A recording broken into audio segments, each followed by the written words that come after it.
Capítulo 23 – O declínio e a queda de Israel. Os últimos anos do reino de Israel foram marcados por uma violência e derramamento de sangue piores até mesmo que os períodos de lutas mais terríveis do reinado de Acabe. Durante 2 séculos, as 10 tribos semearam ventos e, como resultado, colheram tempestade. Um rei após outro foi assassinado.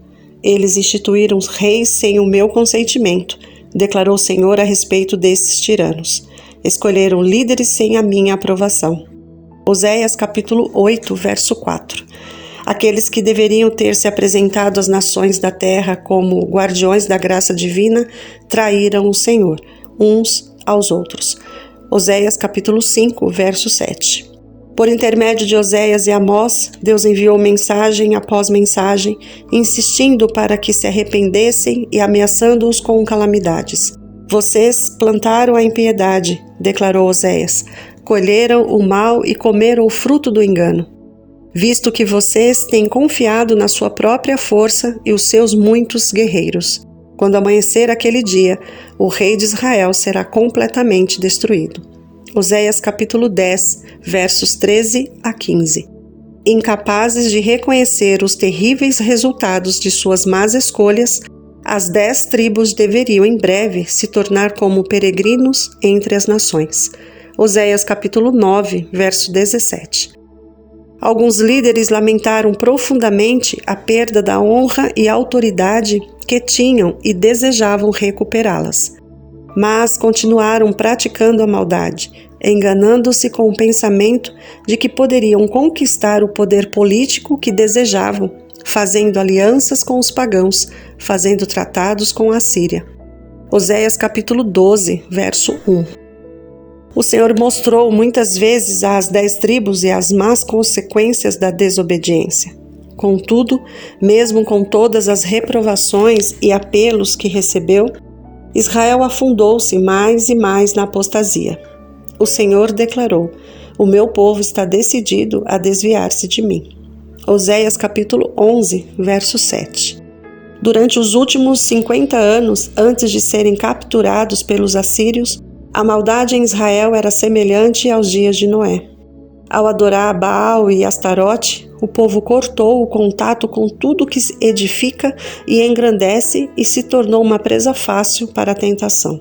Os iludidos adoradores não tinham mais proteção alguma contra o pecado e se entregaram às más paixões do coração humano. Os profetas entregaram a voz contra a opressão sem limites, a injustiça descarada, o luxo e a extravagância descontrolados, os banquetes e bebedeiras sem qualquer pudor, a imoralidade cada vez mais baixa. Seus protestos, porém, foram em vão. Odeiam aquele que defende a justiça no tribunal, declarou Amós, e detestam aquele que fala a verdade. Amós capítulo 5, verso 10. Finalmente, quase todos os habitantes da terra haviam se entregado às práticas sedutoras de culto à natureza. Esquecendo-se do seu Criador, os filhos de Israel mergulharam na corrupção. Oséias capítulo 9, verso 9. Os amoráveis apelos de Oséias.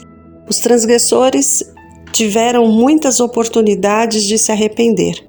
Quando atingiram o ponto mais baixo da apostasia, Deus enviou a eles uma mensagem de perdão e esperança. Você foi destruído, ó Israel, ele declarou, porque está contra mim, contra o seu ajudador. E agora, onde está o seu rei que havia de salvá-lo? Oséias capítulo 13, versos 9 e 10. Venham, voltemos para o Senhor, o profeta suplicava. Ele nos despedaçou, mas nos trará cura. Conheçamos o Senhor, esforcemo-nos por conhecê-lo. Tão certo como nasce o sol, ele aparecerá, virá para nós como as chuvas de inverno, como as chuvas de primavera que regam a terra. Oséias capítulo 6, verso 1 a 3. Eu curarei a infidelidade deles e os amarei de todo o meu coração. O Senhor declarou, pois a minha ira desviou-se deles. Serei como orvalho para Israel. Ele florescerá como o lírio. Os que habitavam à sua sombra voltarão. Os caminhos do Senhor são justos. Os justos andam neles, mas os rebeldes neles tropeçam. Oséias capítulo 14, versos 4 a 9. Busquei-me, o Senhor convidava, e tenham vida. Então o Senhor, o Deus dos exércitos, estará com vocês, conforme vocês afirmam. Odeiem o mal, amem o bem, estabeleçam a justiça nos tribunais. Talvez o Senhor, o Deus dos exércitos, tenha misericórdia do remanescente de José. Amós, capítulo 5, versos 4, versos 14 a 15. As palavras dos mensageiros de Deus eram tão contrárias aos maus desejos do povo que o sacerdote idólatra de Betel mandou uma mensagem ao rei de Israel dizendo: Amós está tramando uma conspiração contra ti no centro de Israel. A nação não suportará suas palavras. Amós capítulo 7, verso 10. Os males que tinham se espalhado pela nação se tornaram incuráveis, e Deus pronunciou a terrível sentença sobre Israel. Efraim aliou-se a ídolos, deixe-no só. Os dias de castigo vêm, os dias de punição estão chegando, que Israel o saiba. Oséias capítulo 4, versos 17, capítulo 9, verso 7. As 10 tribos de Israel deveriam colher as consequências da apostasia que começou quando Jeroboão construiu os altares estranhos em Betel e Dan. A mensagem de Deus para eles foi: todos os pecadores que há no meio do meu povo morrerão à espada. Todos os que dizem: a desgraça não nos atingirá nem nos encontrará. Amós capítulo 9, verso 10. As casas enfeitadas de marfim serão destruídas, e as mansões desaparecerão.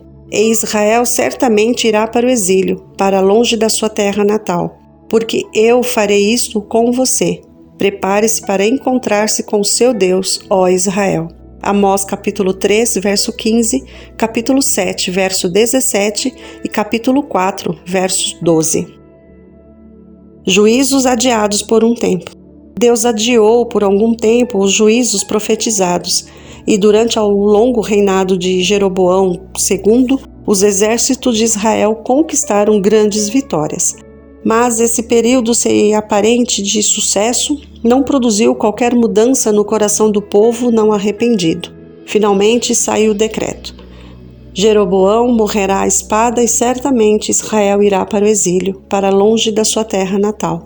Amós capítulo 7, verso 11. O rei e o povo desprezaram completamente o decreto corajosamente anunciado. Amazias, o líder dos sacerdotes idólatras de Betel, ficou muito irado com as claras palavras pronunciadas contra a nação e seu rei. Ele disse a Amós: vá embora, vidente, vá profetizar em Judá, vá ganhar lá o seu pão. Não profetize mais em Betel, porque este é o santuário do rei e o templo do reino. O profeta respondeu-lhe com firmeza: mas o Senhor lhe diz: Israel certamente irá para o exílio, para longe da sua terra natal.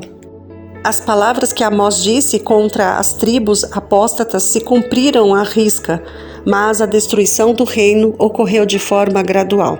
Deus derramou seus juízos misturados com misericórdia, quando o rei da Síria invadiu o país. Segundo Reis, capítulo 15, verso 19. Menahem, rei de Israel na ocasião, recebeu permissão para permanecer no trono como súdito do reino assírio. Depois de humilharem as 10 tribos, os assírios voltaram para sua própria terra e ficaram lá por algum tempo. Menahem, longe de se arrepender do mal que tinha causado a ruína do seu reino, continuou a praticar os pecados que Jeroboão, filho de Nebate, levara Israel a cometer. Pouco tempo depois, nos dias de Peca, seu sucessor, Tiglat-Pileser, rei da Síria, invadiu Israel e levou como escravos uma multidão que vivia na Galileia e a leste do Jordão. Ele espalhou os escravos entre os pagãos em terras bem distantes da Palestina. O reino do norte nunca mais se recuperou desse terrível ataque. Apenas mais um rei, Oséias, ocuparia o trono depois de Peca. Não demoraria muito e a nação seria destruída para sempre. Nesse período de tristeza e angústia, Deus ainda se lembrou da misericórdia. No 3º ano do reino de Oséias, o bom rei Ezequias começou a reinar em Judá e realizou reformas importantes nas cerimônias do templo em Jerusalém. Ele planejou uma grande celebração da Páscoa e convidou não somente as tribos de Judá e Benjamim, mas as tribos do norte também. Mensageiros percorreram Israel e Judá com a insistente mensagem: Israelitas, voltem para o Senhor, o Deus de Abraão, de Isaque e de Israel, para que ele se volte para vocês que restaram e escaparam das mãos dos reis da Síria. Portanto, não sejam obstinados como os seus antepassados. Submetam-se ao Senhor. Venham ao santuário. Se vocês voltarem para o Senhor, os que capturaram os seus irmãos e os seus filhos terão misericórdia deles, e eles voltarão a esta terra.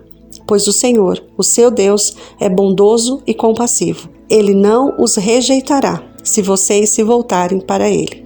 Segundo Crônicas, capítulo 30, versos 6 e 9. Os mensageiros de Ezequias levaram a mensagem de cidade em cidade, mas o restante das 10 tribos, que ainda viviam no território do Reino Norte, que um dia já tinha sido bem-sucedido, trataram os mensageiros reais com indiferença e até mesmo com desprezo.